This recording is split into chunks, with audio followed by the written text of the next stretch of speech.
নাহিদ তো সরকারে ছিল 6 মাস 7 মাসের মতো, আসিফ তো এখনো সরকার আছে, মাহফুজ যাকে মাস্টারমাইন্ড বলা হচ্ছে, আমাদের অনেক জুনিয়র বিশ্ববিদ্যালয় ছিল, আল্লাহকে হাজির নাজির করে বলছি, যে কয়দিন ছাত্রলীগের মার খেয়েছি, হামলা মামলার শিকার হয়েছি, ওই কয়দিন রাজপথেও দেখি নেই, কিন্তু তাদেরকে মাস্টারমাইন্ড বানিয়ে দেওয়া হচ্ছে।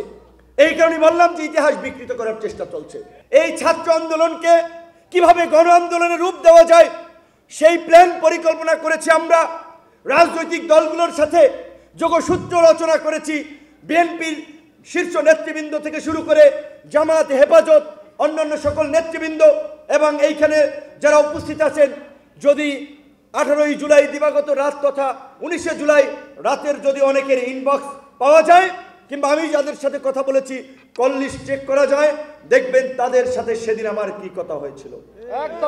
আমার মোবাইলে এখনো অনেকের রেকর্ড, ইতিহাস বিকৃতি করার একটা অপচেষ্টা চলছে, ইতিহাস ভুলভাবে উপস্থাপন করার চেষ্টা চলছে।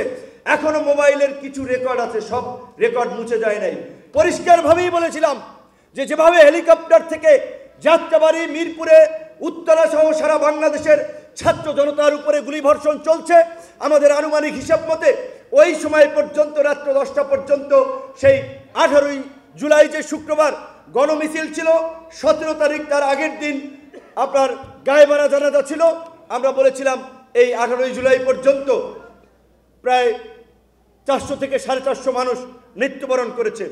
এই 400-450 মানুষকে খুন করার পরেও এই জল্লাদ হাসিনা যদি গদিতে থাকে, এই দেশের গণতন্ত্রকামী আরো অসংখ্য মানুষকে জীবন দিতে হবে। গ্লিটারের টুইন লেমন ও অ্যান্টিব্যাকটেরিয়াল ফর্মুলা বাসনকে চকচকে জীবাণুমুক্ত করে আমাদের দেয় গ্লিটার গ্যারান্টি। সেজন্য আমরা পরিষ্কারভাবে বলেছিলাম এখন আর এক দফার বিকল্প নাই।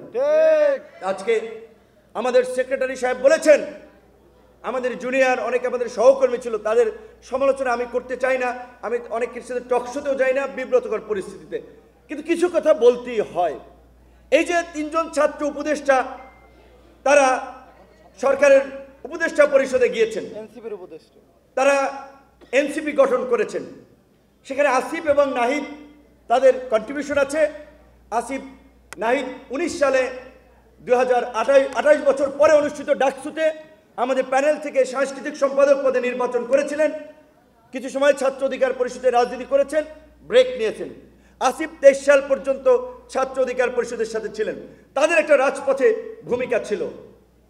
তারা এই আন্দোলন সংগ্রামের আমরা মনে করি পরিচিত মুখ হিসেবে, ছাত্র প্রতিনিধি হিসেবে এই সরকারে যাওয়ার পরে তাদের প্রথম এবং প্রধানতম দায়িত্ব হওয়া উচিত ছিল এই আহত আন্দোলনকারীদের সুচিকিৎসা নিশ্চিত করা, আহত এবং নিহতদের যথাযথ ক্ষতিপূরণ নিশ্চিত করা এবং আওয়ামী লীগের নিষিদ্ধ করার দাবিতে, গণহত্যার বিচারের দাবিতে সরকারের মধ্য থেকে একটা জোরালো প্রতিবাদ এবং প্রতিরোধ গড়ে তোলা। কিন্তু আমরা দেখলাম না, এখন রাজপথের কর্মসূচি দেখি, এগুলো মাইলেজ নেওয়ার কর্মসূচি আর বক্তব্য।